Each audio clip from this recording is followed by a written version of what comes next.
Good morning, ladies and gentlemen, and welcome to the Farmermac fourth quarter and full year 2023 results conference call. At this time, all lines are in listen-only mode. Following the presentation, we will conduct a question-and-answer session. If at any time during this call you require immediate assistance, please press star zero for the operator. This call is being recorded on Friday, February 23rd, 2024. I would now like to turn the conference over to Jalpa Nazareth. Please go ahead. Good morning, and thank you for joining us for our fourth quarter and full year 2023 earnings conference call. I'm Jalpa Nazareth, Senior Director of Investor Relations and Finance Strategy here at Farmermac. As we begin, please note that the information provided during this call may contain forward-looking statements about the company's business, strategies, and prospects, which are based on management's current expectations and assumptions. These statements are not a guarantee of future performance and are subject to the risks and uncertainties that could cause our actual results to differ materially from those projected. Please refer to Farmermac's 2023 annual report on Form 10-K filed with the SEC today for a full discussion of the company's risk factors. On today's call, we will also be discussing certain non-GAAP financial measures. Disclosures and reconciliations of these non-GAAP measures can be found in the 2023 Form 10-K and earnings press release posted on Farmermac's website, farmermac.com, under the Financial Information portion of the Investors section. Joining us from management this morning is our President and Chief Executive Officer, Brad Nordholm, who will discuss 2023 business and financial highlights and strategic objectives, and Chief Financial Officer, Aparna Ramesh, who will provide greater detail on our financial performance. Select members of our management team will also join us to provide additional information on business trends and credit conditions. At this time, I'll turn the call over to President and CEO Brad Nordholm. Brad? Thanks, Jalpa. Good morning, everyone, and thank you for joining us today. 2023 was a remarkable year for Farmermac. We produced double-digit earnings growth and record net effective spread, and we substantially grew business volume, all while maintaining credit quality and holding our efficiency ratio below our target of 30%. Our success continues to be driven by our team's execution of our multi-year strategic plan, disciplined asset liability management decisions and funding execution, and successful business development efforts, which have resulted in the diversification of our revenue streams. Our strong capital base and uninterrupted access to the capital markets support our long-term strategic growth objectives, while also providing a buffer against market volatility and changing credit market conditions. So let me be a bit more specific. In comparison to the prior year, 2022, we concluded 2023 with a 28% growth in net effective spread to $327 million, a 38% growth in core earnings to $171 million, and a 10% growth in outstanding business volume to $28.5 billion. I believe that it is the combination of our passion for our mission, our expertise and discipline, coupled with our exceptional access to debt securitization markets and consistent asset liability management that enables us to deliver consistently strong financial results.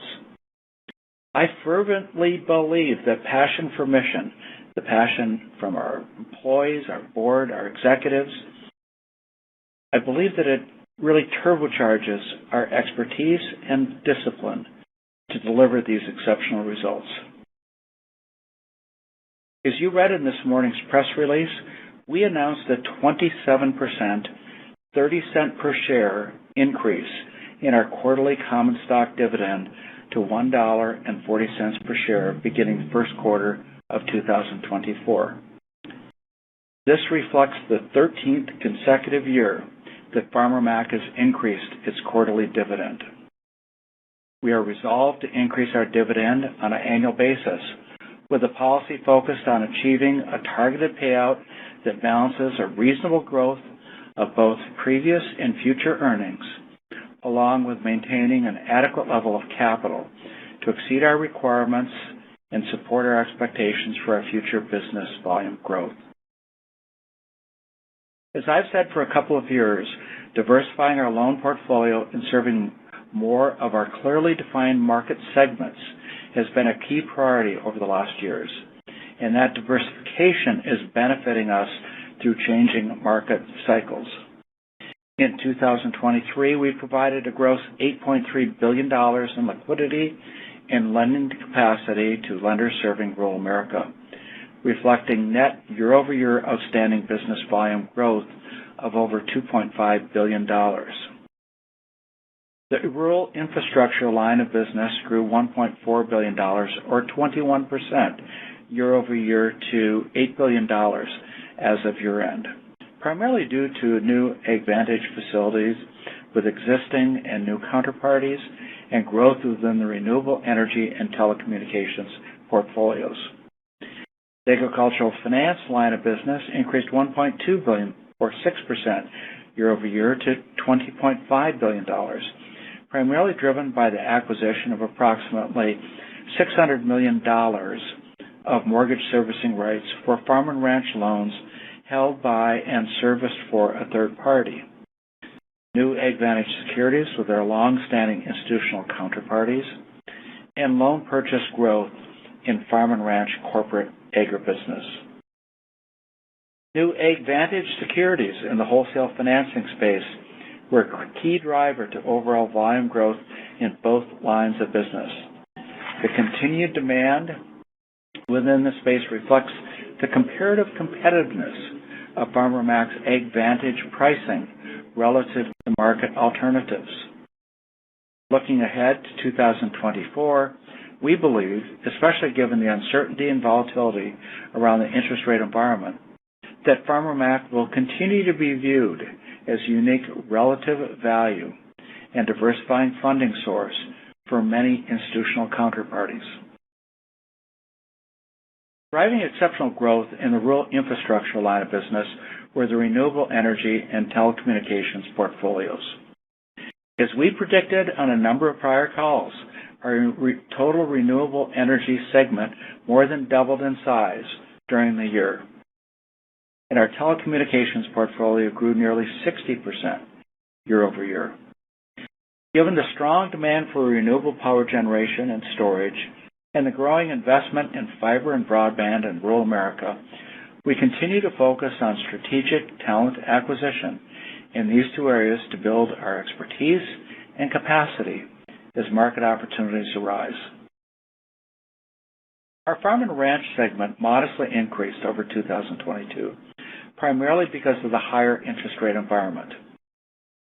There was relatively strong activity in the fourth quarter of 2023, and the higher demand for farm and ranch loan purchase product has continued into the first quarter of 2024, further reflecting borrowers' adjustments to the new rate environment. We are cautiously optimistic about the increase in farm and ranch loan purchases in 2024. Farmers generally have strong cash positions, but we have seen a slower increase in land values versus the prior years, and we expect a decline in 2024 farm incomes as input costs remain elevated and commodity prices continue to recede. As we previously mentioned, we acquired $600 million of mortgage servicing rights on farm and ranch loans held by and serviced for a third party in the second quarter of 2023. During 2023, we also purchased servicing rights for approximately $700 million of mortgage servicing rights for Farmermac loans owned by Farmermac. These transactions have enabled us to expand our servicing portfolio for the first time since we added the servicing function in the third quarter of 2021. This capability gives us more direct oversight and governance of our portfolio, enhanced security, more control over timely access to data, and better visibility into loan performance from inception to maturity. Looking ahead, we will seek to continue to capitalize on this initiative to create a more efficient process for our customers and their borrowers and achieve economies of scale with minimal incremental expense. Another area of significant focus is our farm securitization program. We have closed a $300 million transaction every year for the last 3 years and expect to be back in the market in the first half of 2024. We're committed to being a regular issuer in the market with a set of securitization products that align with customer, borrower, and investor interests. Developing this capital flow to agricultural producers exemplifies Farmermac's core mission to lower costs for the end borrower and improve credit availability in rural America, while also creating an underlying agricultural investment opportunity in the capital markets. Looking ahead to 2024, we will strive to continue to be a source of reliable capital for our stakeholders as we navigate the ongoing uncertainty in the broader markets. We want to step in where we can to be a partner to our customers and more effectively fulfill our role as a secondary market provider of low-cost liquidity and capital efficiency, with the ultimate goal of strengthening the rural economy. On prior calls, I've talked about an expansion of our approach to marketing and branding here at Farmermac. You will soon begin seeing our efforts to use branding to deepen our connection with our stakeholders in a compelling and uniform way to support the expansion of our mission-driven work that helps build a strong and vital rural America. The initiative is intended to highlight our distinctive position as a secondary market partner that fosters greater connections between Wall Street and Main Street America, as well as across the entire value chain, to fuel growth, innovation, and prosperity in America's rural and agricultural communities. In no small part, the fuel for that growth also comes from our active creation of more investment opportunities for the capital markets and strong access to capital. A significant competitive advantage for us is our people and their interwoven connection of mission, expertise, and discipline. I don't believe you can separate those attributes, and how they are committed to accelerate opportunities for rural America. To recognize their contributions and even more fully align these attributes, we have continued to enhance our benefit offerings to include all employees in an Equity for All program to make them eligible to receive annual grants of equity-based compensation. I'm extremely proud of our team and all they've accomplished in 2023. Now I'd like to turn over the call to Aparna Ramesh, our Chief Financial Officer, to discuss our financial results in more detail. Thank you, Brad, and good morning, everyone. 2023 was an exceptional year for Farmermac. Results were strong across the board, highlighting a balanced, well-measured approach, excellent credit quality, and resiliency through market cycles. Our performance in fourth quarter 2023 enabled us to finish the year with very strong momentum. Net volume growth in fourth quarter 2023 was $819 million, and this was primarily driven by new Advantage securities volume in the rural utilities and farm and ranch segments, and strong loan purchase volume across the farm and ranch, renewable energy, and rural utility segments. As Brad mentioned, the improvement in farm and ranch loan purchase volume in the fourth quarter has created positive momentum heading into 2024. Turning to results, core earnings were $44.9 million, or $4.10 per share in fourth quarter 2023, and $171.2 million, or $15.65 per share in 2023. And this reflects double-digit year-over-year growth, which was largely driven by record net effective spread of $84.6 million in fourth quarter 2023 and $327 million for the entire year. The year-over-year 16 basis point improvement in spread to 118 basis points of NES as of year-end was primarily driven by a low-cost excess capital our debt funding strategies in previous low-rate environments, and our ability to redeploy both the excess capital and the lower cost of funds into higher-earning assets. This advantage was further enhanced by the continued trend towards higher spread volume that is evident in our new segments like Renewable Energy and Corporate AgFinance. The capital that we raised opportunistically when rates were at historical lows in 2020 and 2021 has reduced the need for us to raise more expensive term and callable debt in the current rising rate environment. We continue to defensively hold approximately $900 million in cash and other short-term instruments in our liquidity portfolio.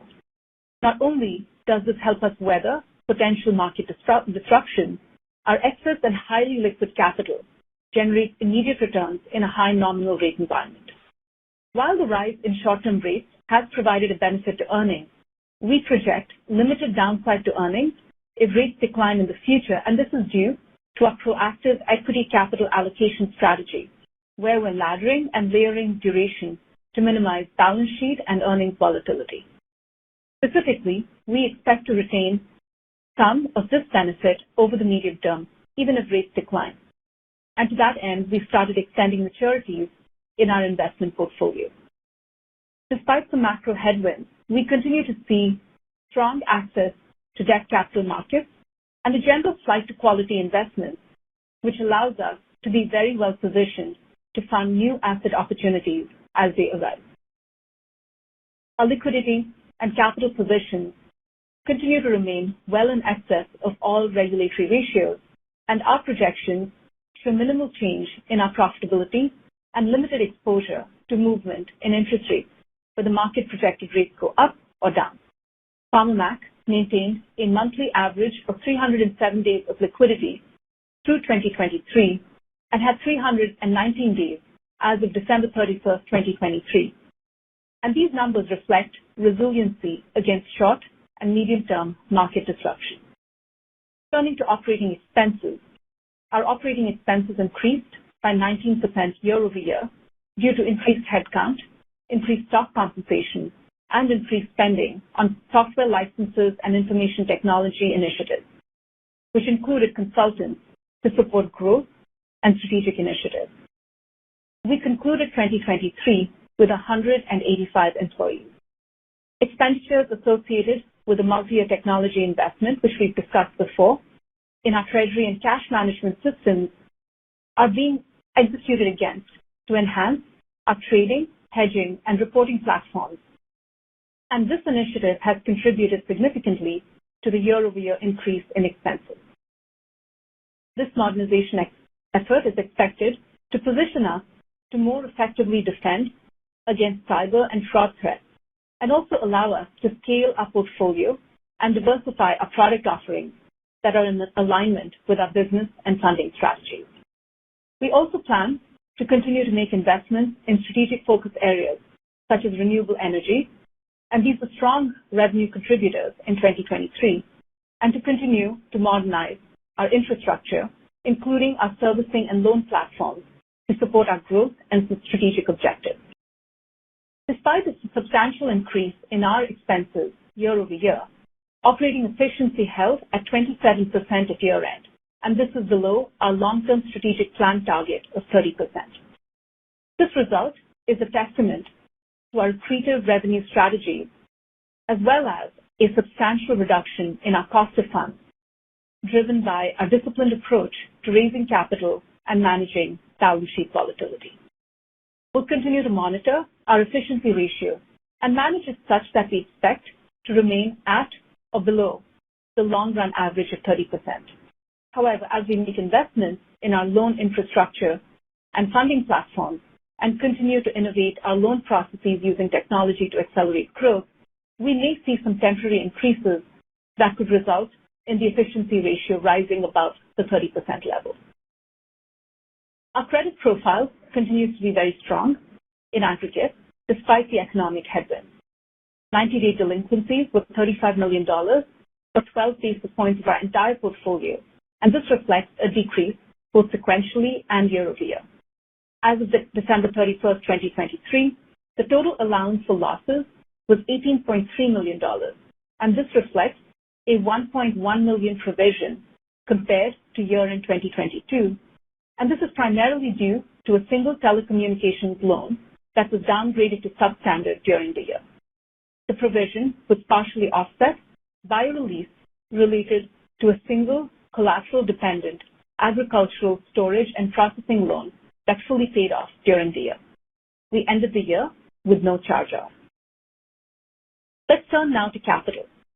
Farmermac's $1.5 billion of core capital as of December 31st, 2023, exceeded our statutory requirement by $589 million, or 68%. Core capital increased from year-end 2022, primarily due to an increase in retained earnings, which reflects a substantial improvement in both the quantity and the quality of our capital base. And this is reflected in our Tier 1 capital ratio, which improved to 15.4%. Our consistent earnings strongly support the 30-cent per share increase in our quarterly common stock dividend, and we are very pleased that we can offer this return to our shareholders while maintaining strong capital ratios to defend our balance sheet and also fueling our growth objectives. We will continue to invest significant resources to enhance our infrastructure and engage with our customers and investors to support a robust and liquid market for our farm securitization product. Securitization has many beneficial aspects for Farmermac. It allows us to diversify our funding, enhance and optimize our balance sheet through the efficient deployment of capital, and it can enable our growth strategy by targeting new asset opportunities into our conduit. While we are closely monitoring a changing market dynamic, we fully expect to return to the market in the first half of 2024 with another similar farm securitization transaction as the previous 3 transactions. As we assess our strategic objectives for the program, we plan to transform what has been a financing strategy to start to offer this as a vehicle for capital efficiency and growth for our counterparties. So in summary, our entire team delivered exceptionally good quarterly results while fulfilling several important strategic and revenue objectives. We delivered on our key metrics that we report to you on each call. We had record core earnings and continued strong credit performance, and all of this resulted in a 19% return on equity while holding the efficiency ratio below our 30% target. As the interest rate environment moderates, we remain optimistic that the natural hedges within our business and balance sheet should allow for a more sustainable long-run average in net effective spread.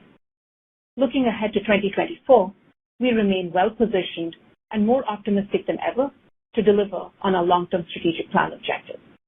And with that, Brad, let me turn it back to you.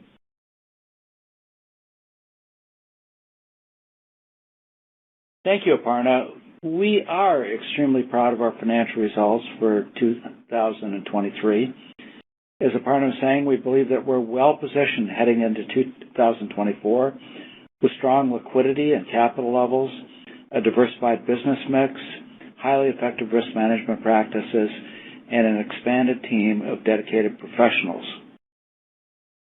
We're very optimistic about the future and will maintain our singular focus on fulfilling our mission efficiently and innovatively as we navigate the backdrop of broader market uncertainty attributable to interest rates, regulation, and policy change. This is how we believe we can continue to differentiate ourselves and deliver value to our customers and end borrowers in rural America. And now, operator, I'd like to see if we have any questions from anyone on the line with us today. Thank you, ladies and gentlemen. We will now begin the question and answer session. Should you have a question, please press star followed by the 1 on your touch-tone phone. You will hear a prompt that your hand has been raised. Should you wish to decline from the polling process, please press star followed by the 2. If you are using a speakerphone, please lift the handset before pressing any keys. One moment, please, for your first question.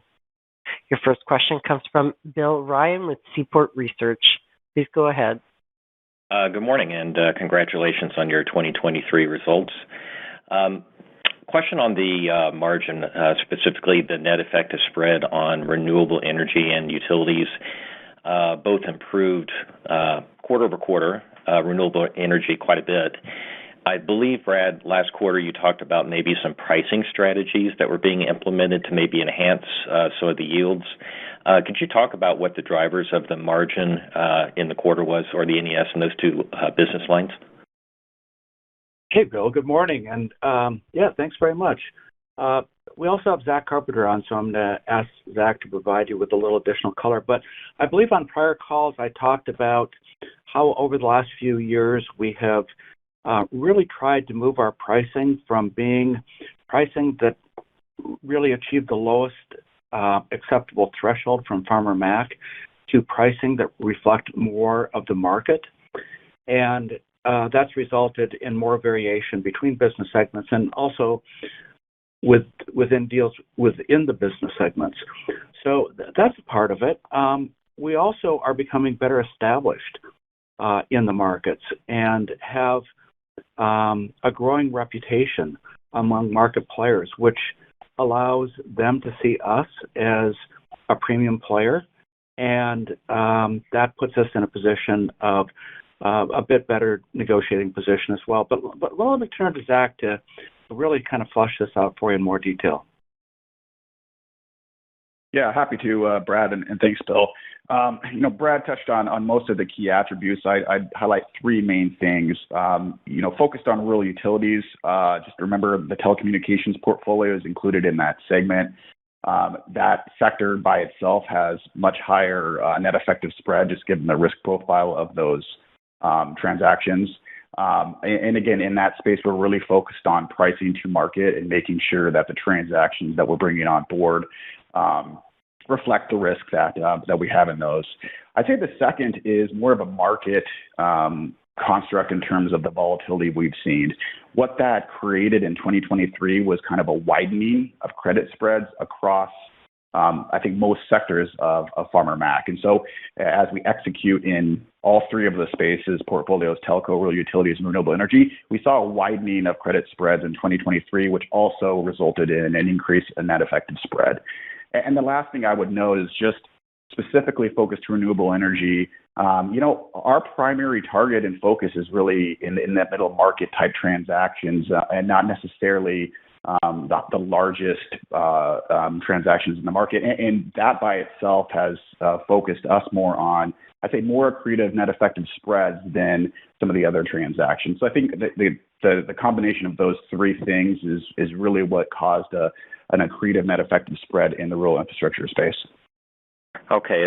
One follow-up also related to the net effective spread, but in terms of portfolio repricing, we've obviously been in a fairly stable interest rate environment. I think last quarter everybody was expecting a more dramatic reduction in market interest rates, and we talked about the overall margin maybe being a little bit under pressure. But kind of where we're at right now, it doesn't look like rates are going to go down nearly as much, and the portfolio continues to reprice. Are we kind of looking more, let's just say everything held constant at a stable type NES, not adjusted for mix or anything, or with ongoing repricing of the existing portfolio, is there some potential upside to the core margin? Well, from an asset liability management, the asset liability side are quite well matched. And so unlike banks, when we have a movement in rates, for example, increase in deposit costs, it doesn't put pressure on us. But in terms of the repricing of the existing portfolio, that really goes to a prepayment question. Zach, why don't you provide some insight into what's happening with our prepayments as well as the new origination opportunity? Yeah, absolutely. Specifically in the farm and ranch segment, rates still remain high comparatively to the last 10 to 15 years. So our prepayments have remained historically low, and we continue to expect that to take place at least for the foreseeable future into 2024. The new volume that we bring on is not making up for lost refinancing volume.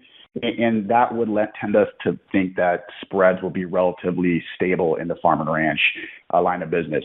The only other thing I would highlight, and this directly goes on the asset side of the book as it pertains to net effective spread, is we have seen a pretty significant tightening of credit spreads across the spectrum heading into 2024.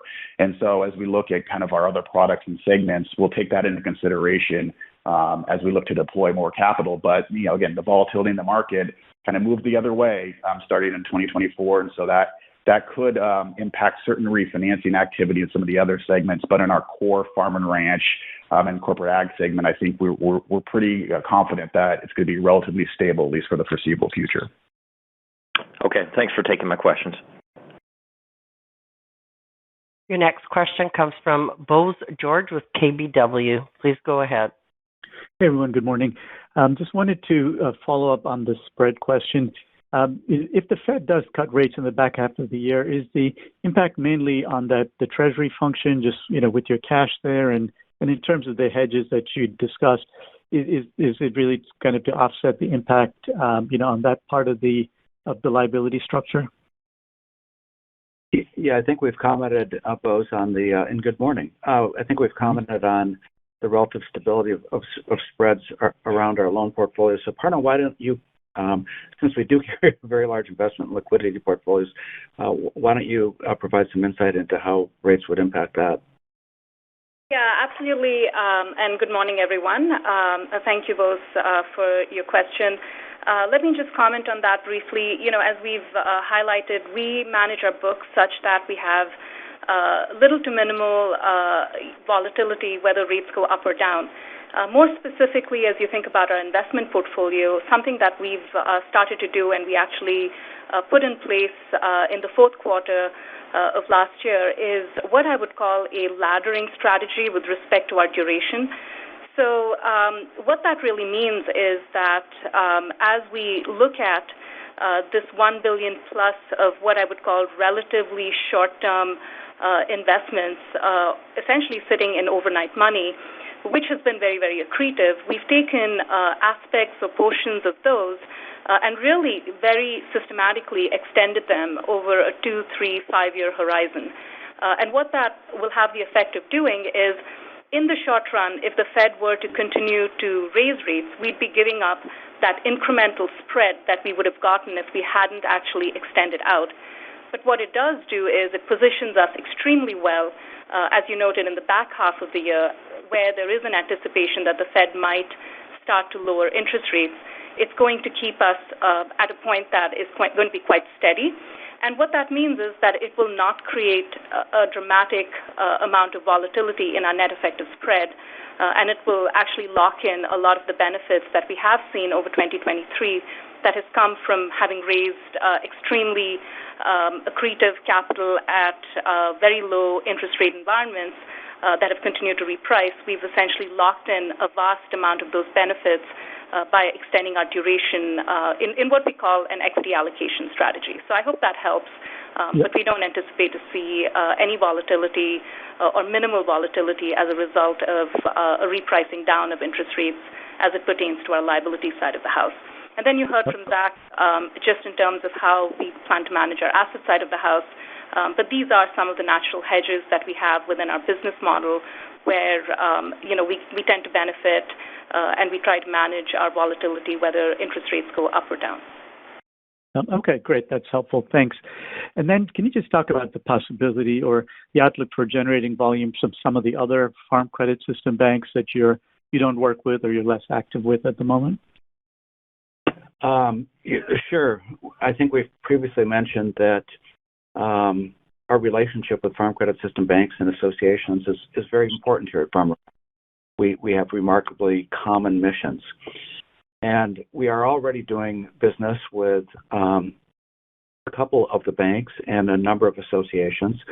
I'll turn to Zach to give you more color on our outreach. But it remains an area of high focus, and our expectation is that over the next couple of years, we will find new ways of doing more types of business with more farm credit associations and banks. But Zach, maybe you could offer some specifics on where we are with standbys, for example, and purchase participations. Yeah, absolutely. The focus on our relationship with the Farm Credit System is very strong right now. We're engaging across many different banks and associations. About 90% of our purchase commitment, long-term standby purchase commitment product is supporting the system, and we'll continue to invest in that product as certain institutions find holder concentration limits. The one thing I would highlight, a lot of the transaction growth, specifically in corporate AgFinance, telecommunications, is in conjunction with Farm Credit System institutions. We're either partnering in transactions where a farm credit entity has included Farmermac as a secondary market. Our telecommunications portfolio is predominantly in the primary space done with CoBank, one of the largest entities in the system. We continue to invest in outreach across the system, both with banks and associations. And so we're very happy with where we've evolved in our relationship with the system. And frankly, given the growth and focus we have in some of our new areas or new portfolios, we believe we'll have more opportunities to support the system in 2024 and beyond. Okay, great. Thanks very much. Your next question comes from Gary Gordon. Please go ahead. Thank you. Two questions. One small one. I just focused on the utilities margin in this release, and it's about 40 basis points, well below your other business units. Why is it so low, or why isn't this business repriced? Are there other benefits that I'm missing? Yeah. Hey, Gary. Thank you for joining us today. A couple of things. One is that it's true that the way we measure that margin associated with that portfolio does show a small level.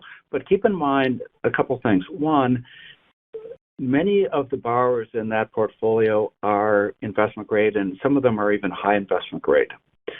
So we are pricing appropriately, but we believe. Also keep in mind, if you look at kind of where that's been trending over the last couple of years, it's been trending in a positive direction. It started even lower. And so some of the efforts that we mentioned at the beginning of the call to price more to market, as an example, are reflected even in that 40 basis points. And third, those that are the lowest margin are absolutely essential parts of the infrastructure of rural America.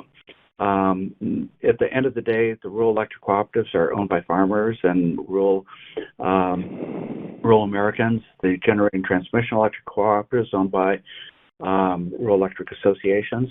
It becomes very, very mission-centric for us to help them. And whether we're helping them through market-priced farm and ranch loan purchase or helping them through a market-priced rural utility, rural electric cooperative loan purchase, it's the benefit is ending up in the same place.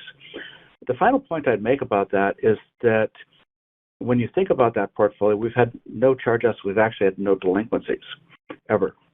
And that's also reflective of the fact that the capital consumption, the equity capital consumption for that portfolio is actually very low. So when we do adjust for a return on capital, those numbers look actually pretty good. Okay, good. Second question is on to the implications of this large dividend increase. By the way, thank you very much. So if you've talked about a 35% payout over the long run, so a $5.60 dividend implies $16 in earnings. Now, you're not getting to $16 in earnings with your traditional target for your spread, which is about 95 basis points.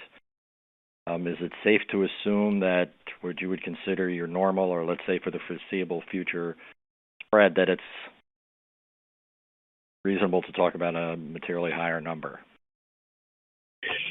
Yeah, I mean, we're not going to provide guidance on that, but a couple of comments. One is that 95 basis point NES is a part, as Zach highlighted in talking about pricing pressures and asset liability management strategy. Over the next 1 to 2 year horizon, we don't think we're going to see that 95 basis points at all. We may see a single-digit softening, but certainly not 95 basis points. The second thing that I would mention about that is that during the call, I talked about regulatory uncertainty, talked about legislative uncertainty. We're going into a year, 2024, when we are extremely well positioned. But we have a farm bill that should have been done at the end of last year that was not. Hopefully it'll get done this year. That brings a bit of uncertainty to some of the underlying fundamentals of American agriculture. We want to see it passed. We also have new Basel regulatory environment, which may have some implications for capital. And so while we are very, very excited about the opportunities that we see, the business opportunities, and extremely pleased with the soundness of Farmermac, those uncertainties just inject a little bit of a note of caution into our decision-making process as it relates to dividend. So we landed on a place that we thought really reflected our future growth potential, that uncertainty that I just discussed, as well as something that rewards our shareholders for sticking with us in a very, very handsome way. And as you know, it's a balancing act. Mm-hmm.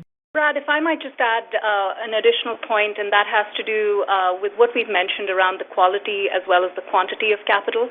Gary, where we want to head is really to have our capital stack skew more heavily towards retained earnings that comes from organic growth and maintaining our credit quality. It reduces the need for us to go into the preferred markets as we have done. It's proven very, very beneficial to us. But we do have a scenario where we have some expensive preferreds that could be repricing.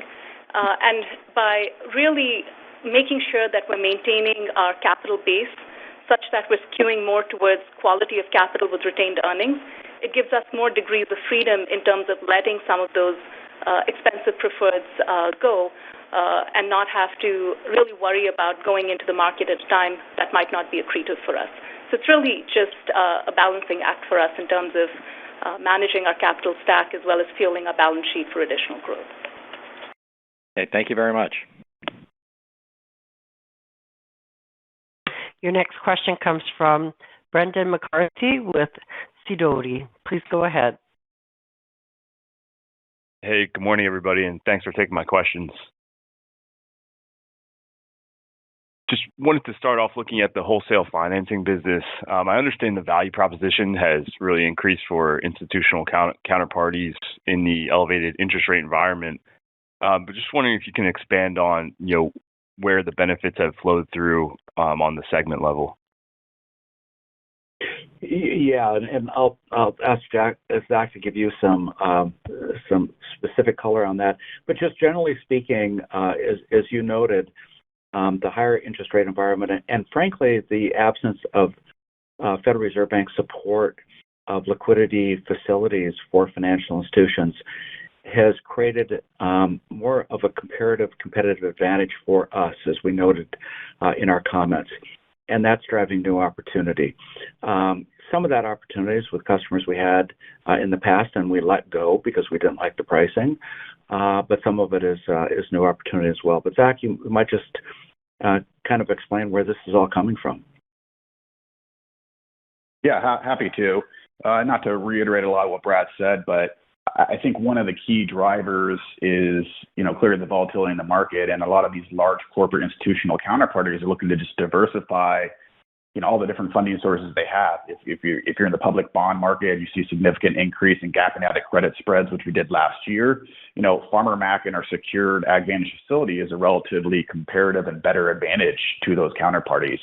To your question on where you see these benefits in our segment reporting, you're predominantly going to see them in AgVantage within the Farm and Ranch segment, as well as in the Rural Utility segment. So those are our two large corporate institutional counterparty line items. You can see the significant growth year over year, especially in rural utilities as well as in farm and ranch.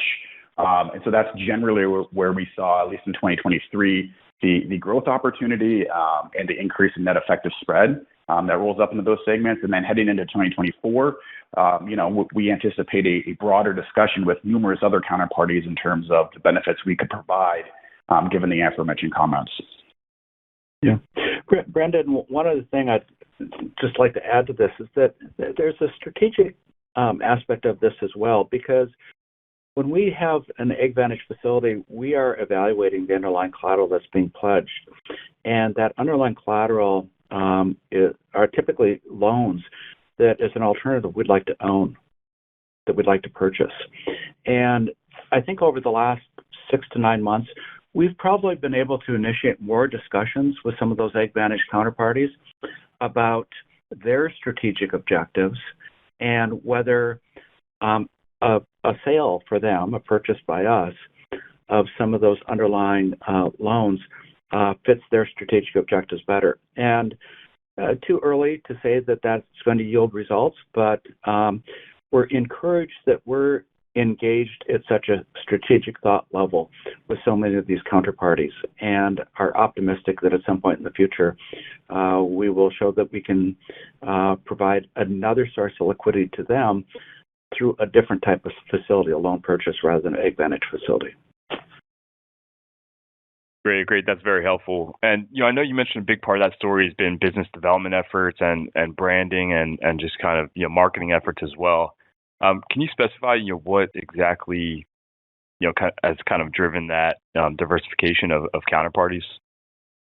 Well, let me just jump in ahead of Zach. He's modest, but it is all of those things. But it absolutely begins with having high-quality people with the relationships and experience that motivates those counterparties to engage in these discussions.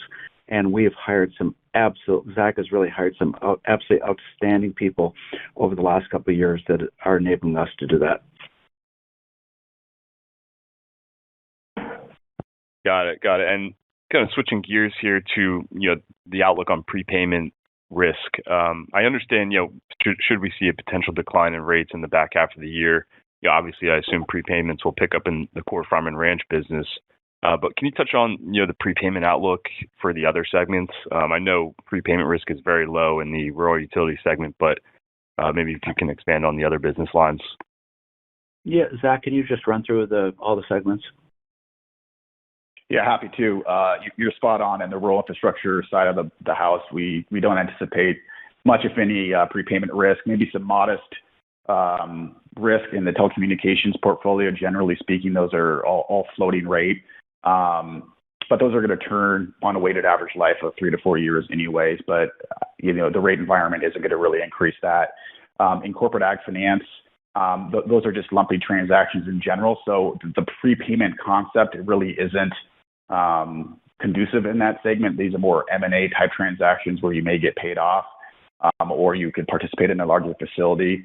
So really, when you think about our overall portfolios or lines of business, really the prepayment component is akin to farm and ranch and USDA.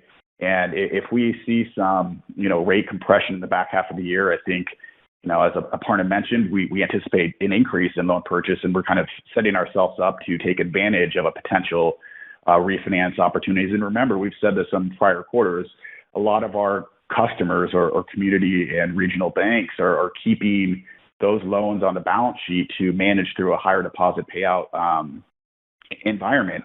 That being said, liquidity and capital efficiency is now becoming a more focus in the banking sector, which we believe, as those loans kind of reprice on their balance sheet, creates a enhanced opportunity for us, especially in farm and ranch and USDA, to take a advantage in a rate decline scenario. So yes, probably more prepayment risk in farm and ranch and USDA, but we're more than confident that we'll make it up in new volume.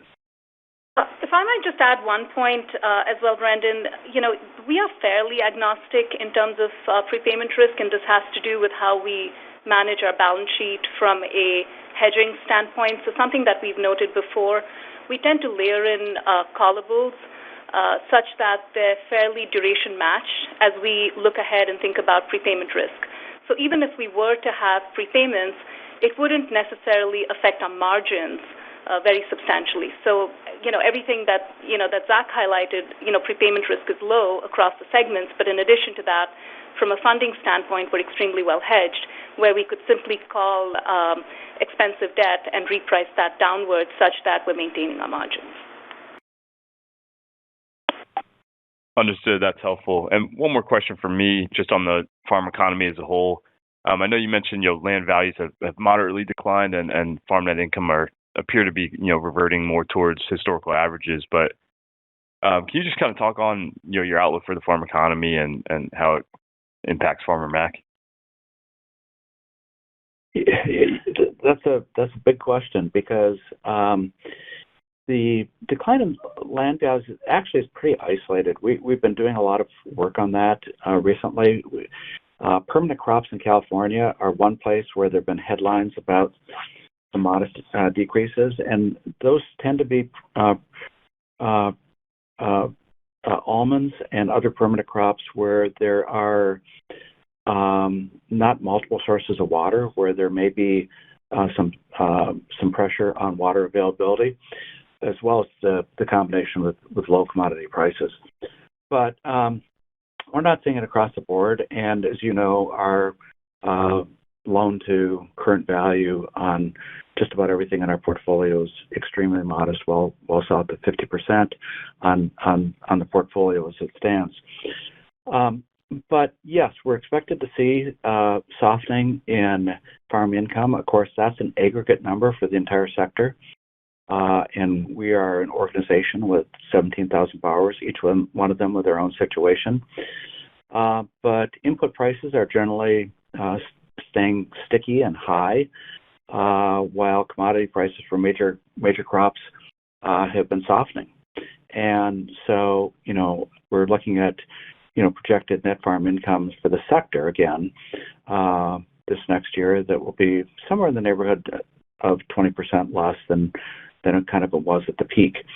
The first thing that will do is it will cause some drawdown of liquidity.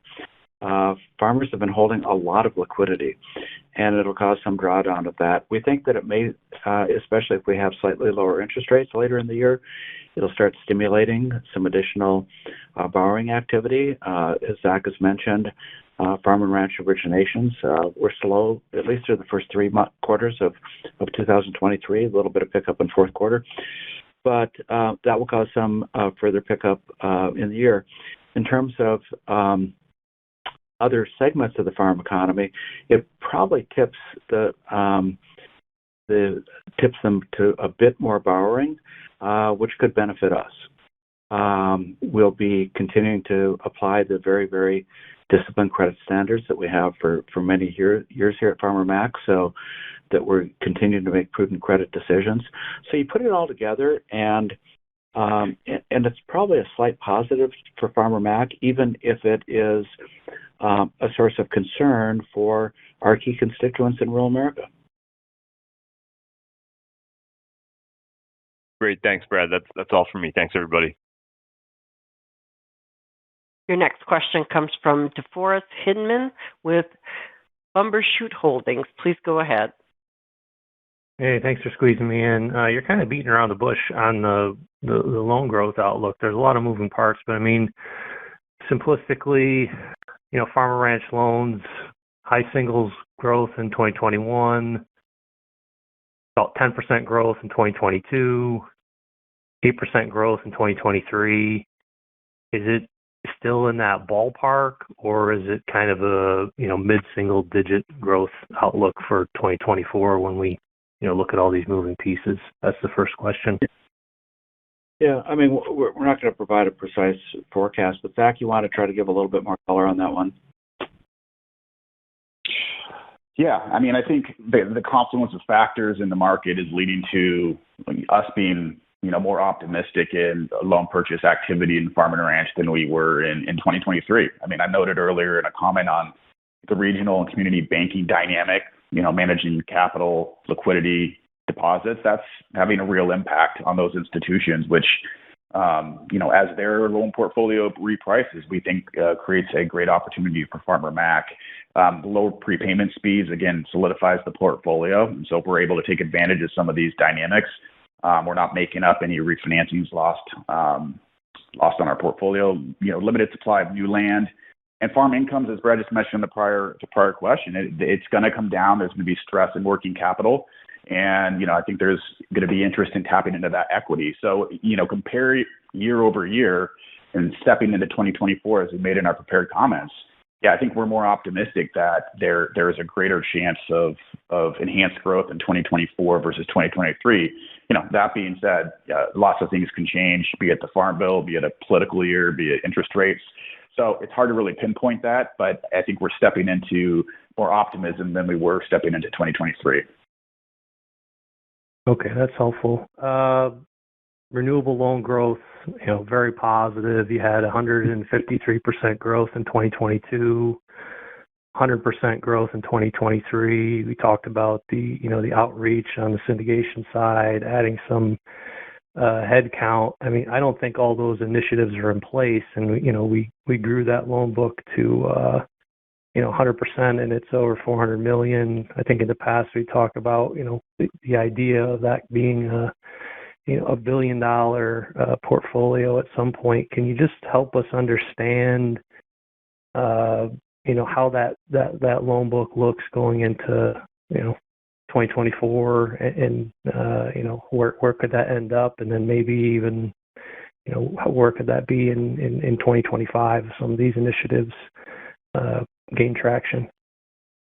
Yeah, there's been, Zach has done a lot of infrastructure building here with policies, Mark Grady with credit policies, Zach with key hires.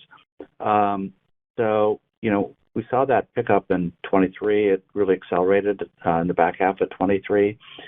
Going into 24, the pieces are all in place to continue that very strong momentum. So, $1 billion number, it's very realistic that could happen sometime in 25. I think that gives you kind of a slope that you can work on. Okay. And then I hadn't heard this from Aparna, but this comment on some of the higher cost preferreds.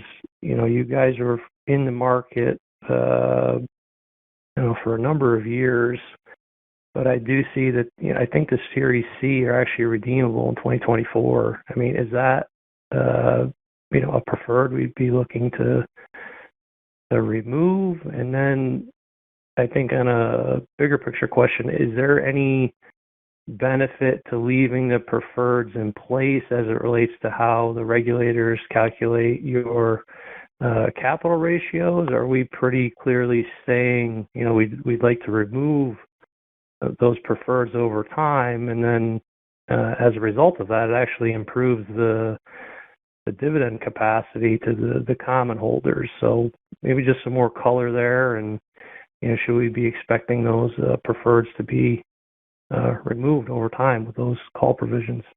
Yeah.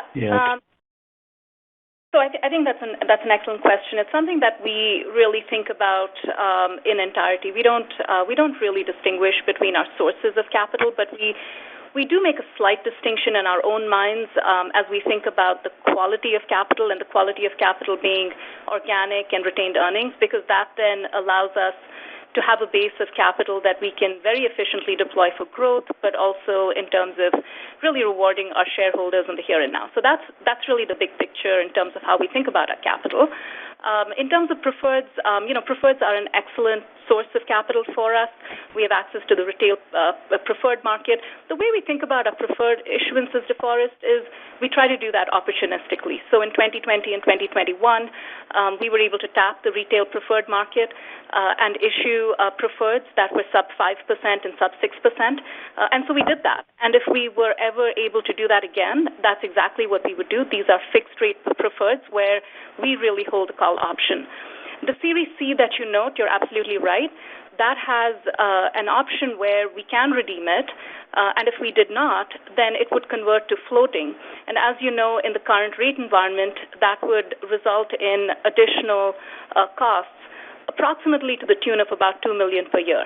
We haven't really made a complete decision as yet, but what I would say is just given our various degrees of freedom, plus our excellent credit quality, the fact that we've got really a very big and growing share of our capital stack coming from retained earnings, it's highly probable that it is something that we will look at.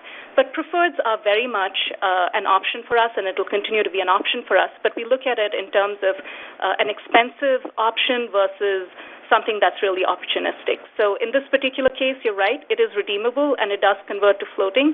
So it's probably something that we'll take a very close look at as we approach the redemption date to consider whether we want to let that go, and if we want to issue something possibly when the markets are favorable to us in the fixed rate environment.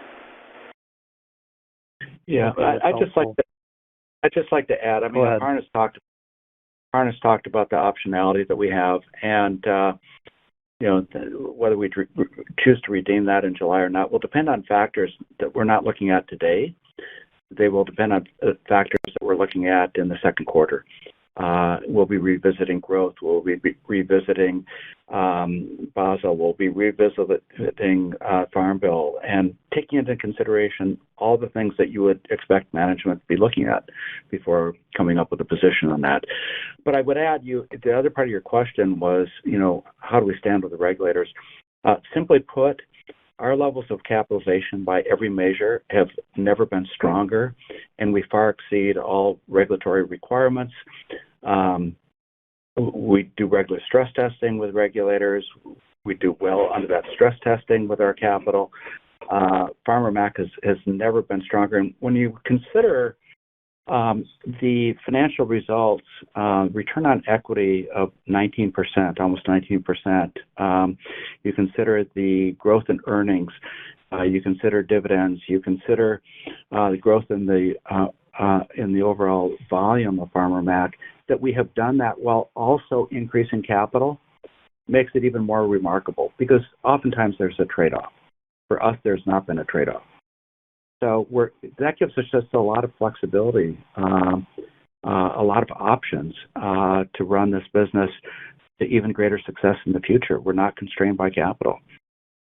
And I'll just add that securitization is another lever, which is another capital-efficient tool that we will throw into the mix as we think about retained earnings, preferred, and now securitization in terms of thinking about our leverage ratios and our Tier 1 ratio. So that's just another thing that we throw into the mix.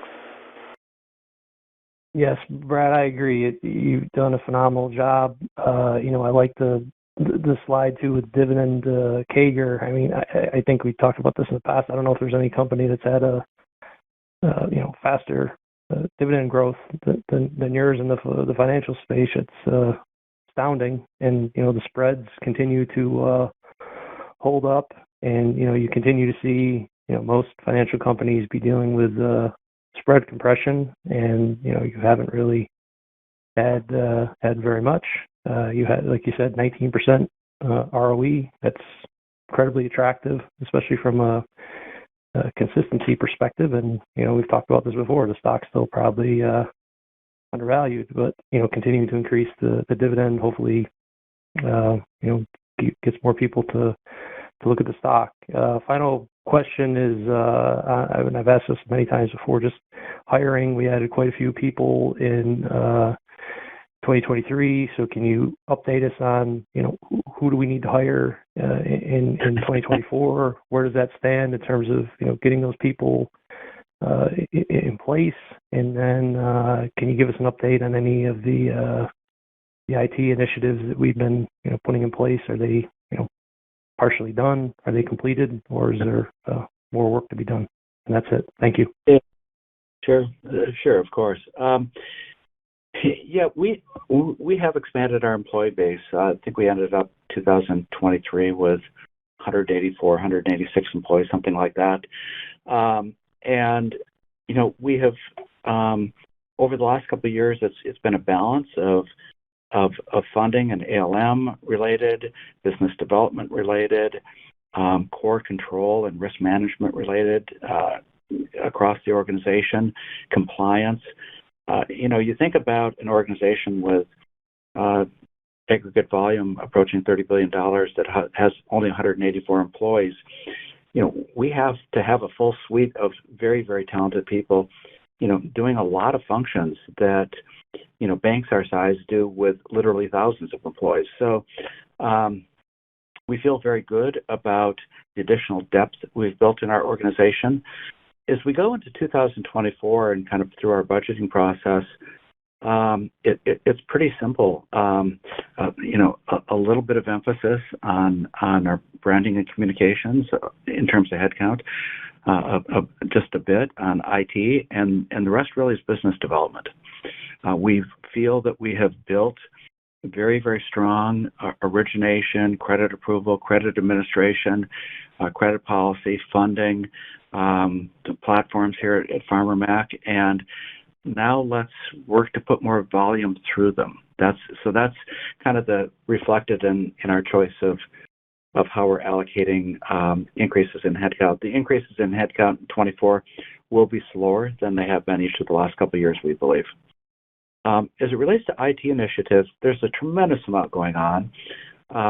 Sean Datcher joined us as CIO in the second quarter of 23. It feels like he's been here for over a year. He's gotten a tremendous amount done. He's brought a lot of organization to that team.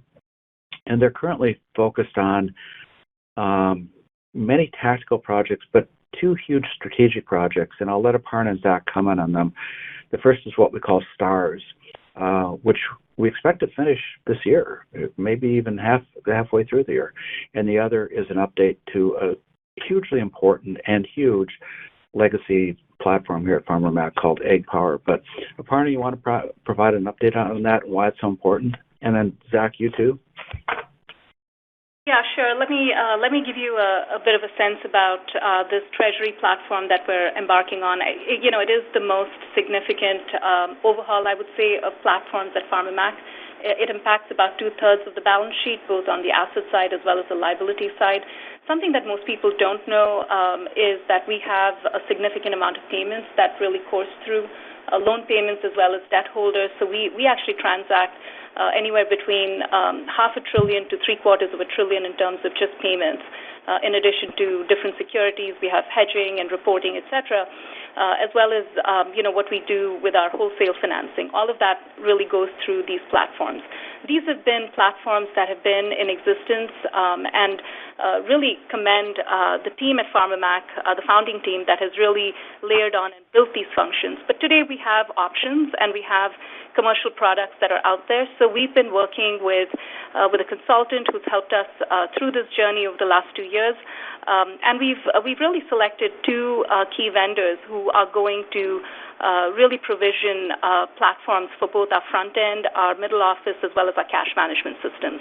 And this is going to create a lot of dependencies internally in terms of overhauling how our data flows through, as well as how our different capabilities with respect to hedging and reporting really connect in. So it's a massive effort with lots of people, touches a lot. And this is an initiative that, I'll just say is anywhere between, we foresee somewhere between $16 to $20 million in cash expenses. Obviously, it gets capitalized and there's a P&L impact that we continually recalibrate towards. But as Brad mentioned, it's going very well, as any large-scale initiative might, and we expect to see this come to fruition optimistically in the middle of this year, but certainly no later through, I would say, the third quarter or so. But tremendous partnership across the organization, and I echo Brad. Sean has been a tremendous addition to the executive team and a tremendous partner as well on this initiative. And then the second initiative is really the loan origination platform. So I'll just turn to Zach. He can give you a little bit more color on how we're really innovating around some of those technologies that drive our business lines. Yeah, DeForest, I'll be quick, but Brad mentioned AgPower. That's our infrastructure that our community banks and our sellers use to interact and transact with Farmermac. Our goal is to dramatically change that infrastructure to be cheaper, more customer friendly, more effective, and drive down the time of us purchasing a loan from our sellers as quickly as possible. So that's better technology, that's more efficiencies, that's leveraging collateral enhancements, and really providing a state-of-the-art infrastructure platform that all of our sellers can use that can transact as easily as possible with Farmermac. And, on the positive side, I think, Sean and I feel by into 2024, we'll be rolling something out. And I think we're very excited, and we're receiving a lot of positive reinforcement from our customers. So again, this just be a state-of-the-art infrastructure loan origination platform for our sellers. Okay, great. And then just a final comment. The idea of adding equity compensation across the entire employee base, I think you said that's a very good idea and should probably help with retention and, your mission-based, focus. That's very helpful. So thanks for taking all the questions. Good. Yeah, we appreciate that sentiment very much. We do think it's important. It resulted in about a doubling. When we went to Equity for All, it was about a doubling in the number of employees who were eligible for awards, and it allows us to have conversations about stock performance, the relation of that to overall financial performance, and the relation of that to overall service of mission. So we think that it's just one more thing that contributes to a really healthy and very passionate, mission-focused culture at Farmermac.